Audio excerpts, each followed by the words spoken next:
அல்லாஹ்வுடைய நல்லடியார்கள், இப்ப அந்த பகமை தொடங்கிட்டு, எந்த பகமை?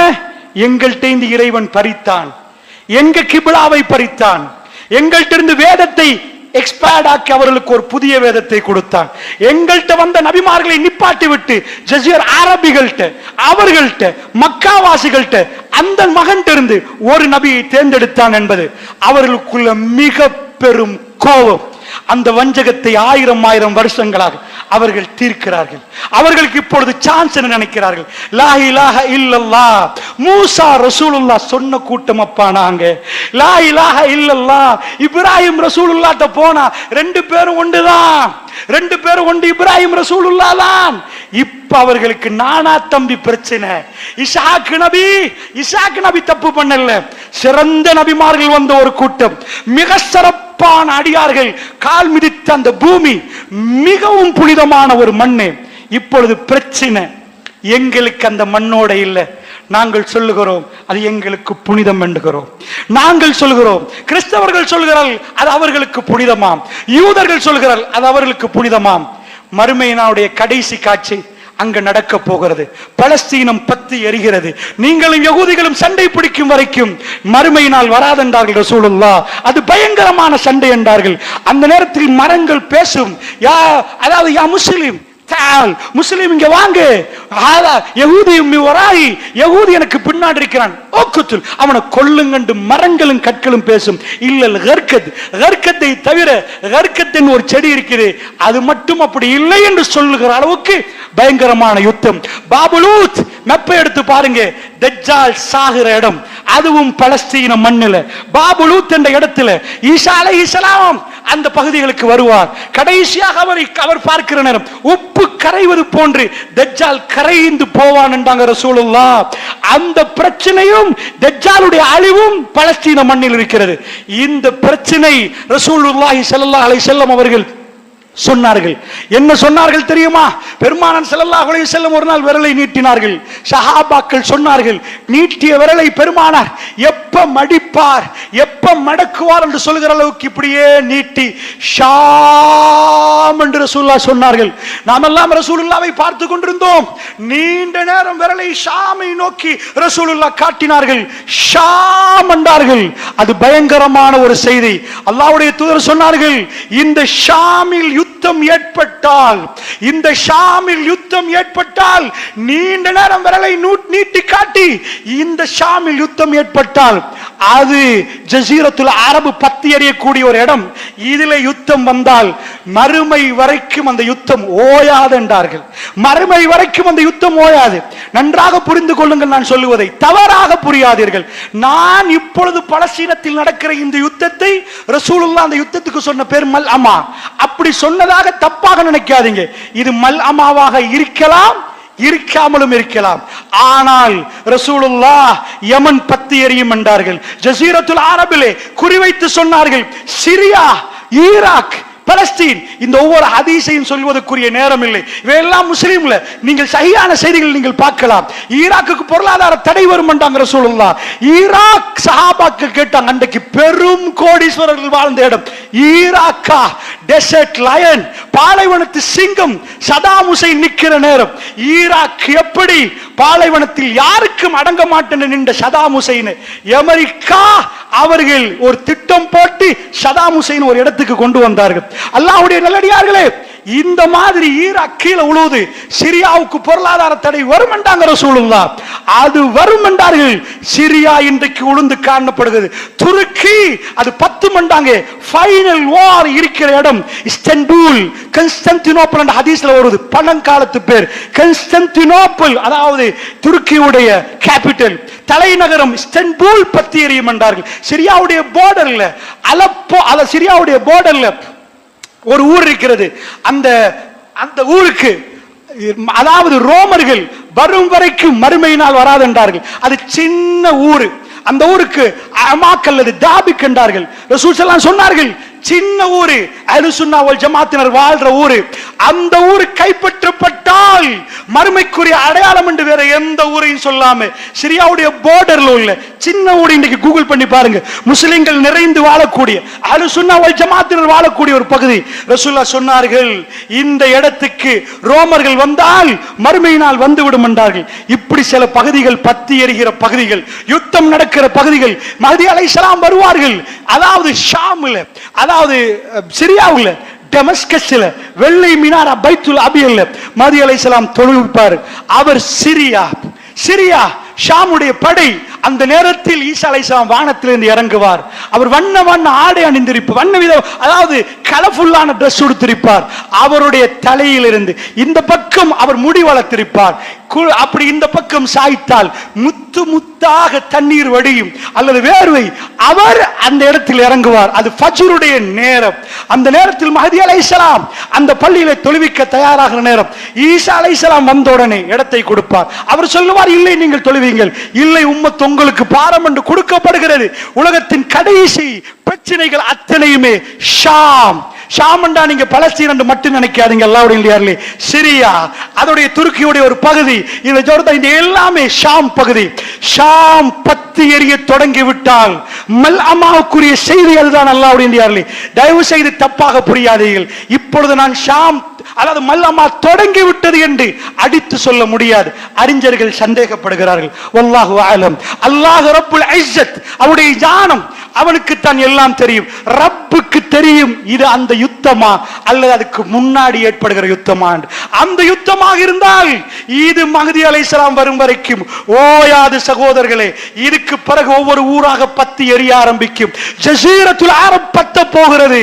இதுதான் அந்த செய்தியுடைய சுருக்கம். இப்பொழுது நாங்கள் வருவோம். அல்லாஹ்வுடைய நல்லடியார்களே, நன்றாக புரிந்து கொள்ளுங்கள். பகைமை ஏன் என்று சொல்லிவிட்டேன், பகைமை ஏன் என்று சொல்லிவிட்டேன். இப்பொழுது அவர்கள் ஒரு விஷயத்துக்கு கடுமையான ஒரு பயம், கடும் பயம் கொண்டிருக்கிறார்கள். என்ன தெரியுமா? நீங்க போய் பிரான்ஸ், G8 கடும் பலமான நாடுகள், உலகத்துள்ள பலசாலிகளை உட்கார வச்சா G10 என்பார்கள், G8 என்பார்கள். பலசாலிகள் சேர்ல உட்கார்ந்தா அவங்க தான் உலகத்தை டிசிஷன் எடுக்கிற ஆட்கள், அவங்க தான் வேர்ல்ட்ல பலசாலிகள். அந்த பலசாலிகள் தன்னுடைய பலத்தை நிரூபித்த ஒரு விதம் இருக்குது. அமெரிக்கா தான் உலகத்துல ராஜான்னு சொல்ற நேரம், நான் சொல்றதை கேட்கணும் என்று சொல்ற நேரம், வேர்ல்ட் வார் நடக்குது. அந்த நேரத்தில் ஜப்பான் சொன்னா கட்டுப்பட மாட்டேன், நீ சொல்றதுக்கெல்லாம் கட்டுப்படலாது, நீ அப்படிப்பா ராஜாவுவன். உலகத்துல ஒரு வல்லரசு, அதாவது ஒரு தலைவன் வர்ற நேரம் அவன் சில வேளை அராஜகத்துல வருவான், அராஜகத்துல வருவான். அமெரிக்கர்கள் இந்த உலகத்துல தலைவர்களா வர்ற நேரம் ஜப்பானுக்கு வார்னிங் கொடுத்தார்கள், நீங்க வேர்ல்ட் வார் நடக்குது, நிப்பாட்டணும் என்றார்கள்.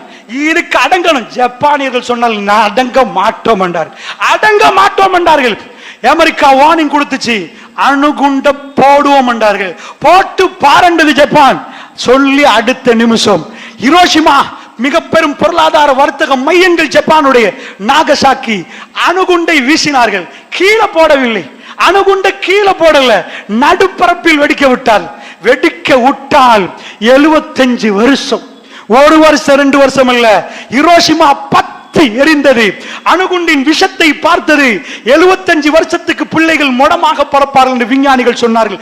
அடுத்த பிளாஸ்ட் நாகசாக்கி, ஜப்பான் சரணடைந்தது. அமெரிக்காவிடம் மன்னிப்பு கேட்டது, நிறுத்துங்கள், வேர்ல்ட் வார் நிப்பாட்டப்படும் என்றது. அமெரிக்கா உலகத்தின் தலைவனாக தேர்ந்தெடுக்கப்பட்ட விதம் அது. அல்லாஹ்வுடைய நல்லடியார்கள், அமெரிக்கர்கள் அடங்க மாட்டோம் என்று சொன்னவர்கள், தங்கள் கையில வீட்டோ வைத்தவர்கள், அணுகுண்டை போட்டு தொலைச்சிருவோம் என்று சொல்லி உலகத்தை பயம் காட்டின நேரம் இன்றைக்கும் சைனா வர பார்க்கிறது. அமெரிக்கா இன்னொரு பக்கத்தில் தனக்கென்று ஒரு நாடு செட்ட வைத்து அமெரிக்கா இந்த பலத்தை காட்டுகிற நேரம் அவர்கள் ஒன்றுக்கு பயம் தெரியுமா?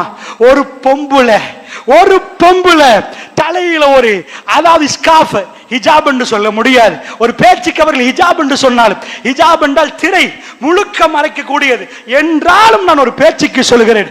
ஒரு பொம்பளை யூரோப்ல, வெஸ்டர்ன் வேர்ல்ட்ல தலையை மறைத்து போனால், பிரான்ஸ் அதிபர் வரைக்கும் அது ரேடியோ, அதாவது பேப்பர்ல வர்ற செய்தியா? அட பாவிகளா, ஒத்த நிர்வாணமா போனா அதை எல்லா நாடும் எழுதப்படாத சட்டமா வச்சிருக்கிறாங்க. நிர்வாணமா போனா போலீசார் கைது பண்ணுவான். நீ அப்படிப்பா நிர்வாணமா போவ? உடுத்துட்டு போறதுக்கு எங்கேயும் சட்டம் போடல. நான் முழுக்கை போடுவோம், ஆஃப் கை போடுவோம், இப்படியும் போடுவோம். நிர்வாணம் இல்ல. ஒரு பீஸையாவது உடுத்துனா நிர்வாணம் இல்லைன்னு நிரூபிக்கணும். உலகத்தில் ஒரு சில பகுதிகள் நிர்வாணத்துக்குரிய பகுதிகள் என்று அடையாளம் காட்டப்பட்டிருக்கு, அங்க ஏழும். அதை தவிர மற்ற எங்கேயும் நிர்வாணமா போனால் அது குற்றம்.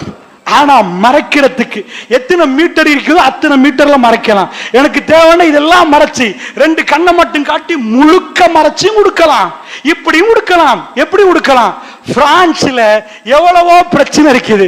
இவ்வளவு பிரச்சனைக்கு மத்தியில ஒரு பொம்பளை தலைய மறைச்சா உனக்கு என்னடா பிரச்சனை? நாட்டுல பொருளாதார பிரச்சனையா? பைனான்சியல் கிரைஸா? இல்ல ஏதாவது உனக்கு விலையேறிட்டா? படவீக்க இன்ஃபிளேஷனா? என்னையா பிரச்சனை உனக்கு? அந்த பொம்பளை தலை மறைச்சா உனக்கு என்னடா பிரச்சனை? உன் தலையா மறைச்சான், அந்த தலையா மறைச்சா உனக்கு என்ன பிரச்சனை? பயந்திருக்கிறார்கள். இதை நல்லாக படித்துக் கொள்ளுங்கள். நீங்கள் பாடசாலையில் போய் படிச்சீங்க, வரலாறை உங்களுக்கு படித்து தந்தார்கள். அங்க உலகத்தில் உள்ள மிக புரட்சியான வரலாறை திட்டமிட்டு மறைத்தார்கள். திட்டமிட்டு. எந்த வரலாறு? டார்க் ஏஜஸ் என்று ஐரோப் அதை மறைத்தது, வெஸ்டர்ன் அதை மறைத்தார்கள். கருப்பு நாட்கள், கருப்பு ஆண்டுகள் என்று மறைத்தார்கள்.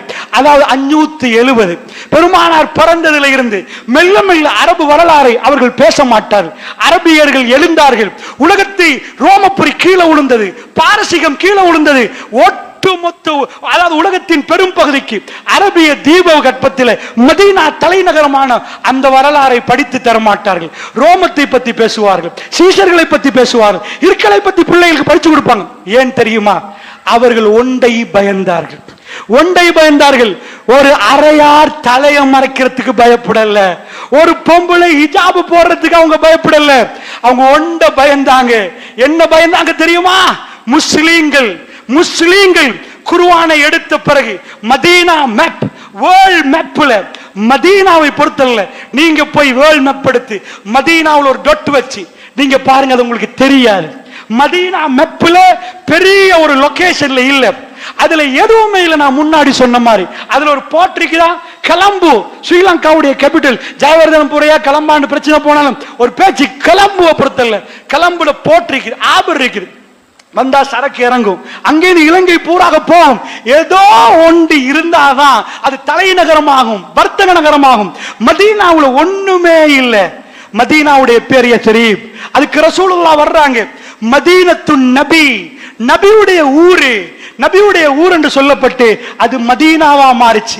இன்றைக்கு மதீனாவுடைய பேர். நபி வந்த ஊரு. அந்த இருந்த ஊருக்கு ஒரே ஒரு ஸ்பெஷாலிட்டி, அங்க வர்ற ஈச்சப்பழம் உலகத்திலேயே பெஸ்ட் ஈச்சப்பழமா? அப்படி இல்லை. அவங்க ஏதாவது உரம் கண்டுபிடிச்சிட்டாங்களா? அப்படி எதுவுமே இல்லை. அவங்க ஏதாவது இல்ல.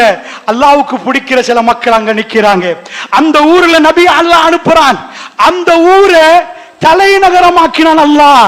நான் கேட்கிறேன், கல்முனை 20 வருடத்துல அமெரிக்காவை பீட் பண்ணி தலைநகரம் ஆகுமா?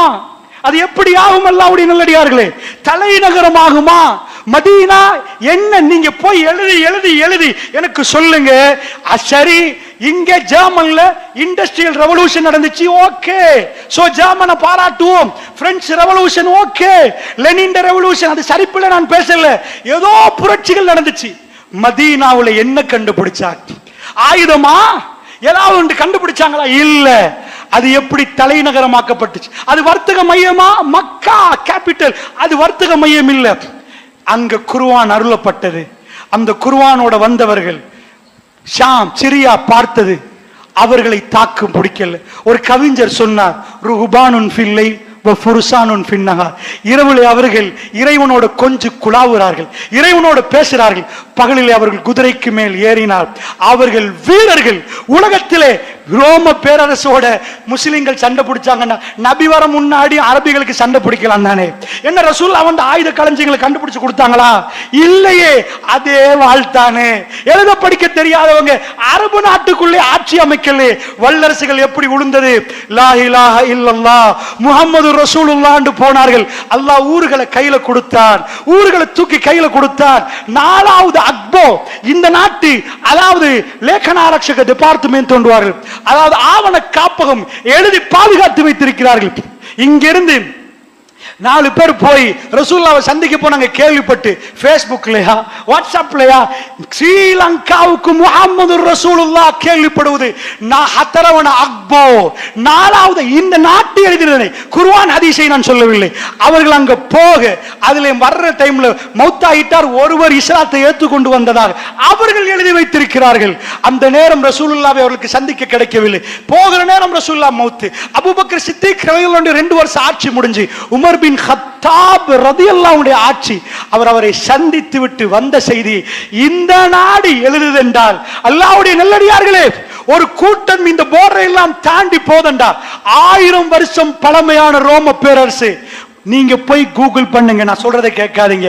approximately more than 1000 years 1000 வருடத்துக்கு மேல்மையான பழமையான 1000 வருஷமா சேர்த்த சொத்து, 1000 வருஷமா சேர்த்த பணம் அப்படியே நிக்கிற நேரம், நுபுவத் நபித்துவம் வருகிற நேரம் ஆட்டம் காணுது.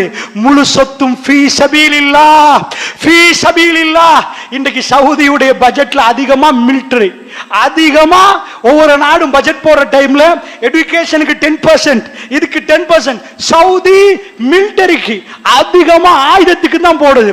நான் இதை பார்க்கிற நேரம் ரோம பேரரசு 1000 வருஷமா சேர்த்து வச்ச தங்கம் எல்லாம் ஃபீ சபீலில்லாஹ்னு போச்சு.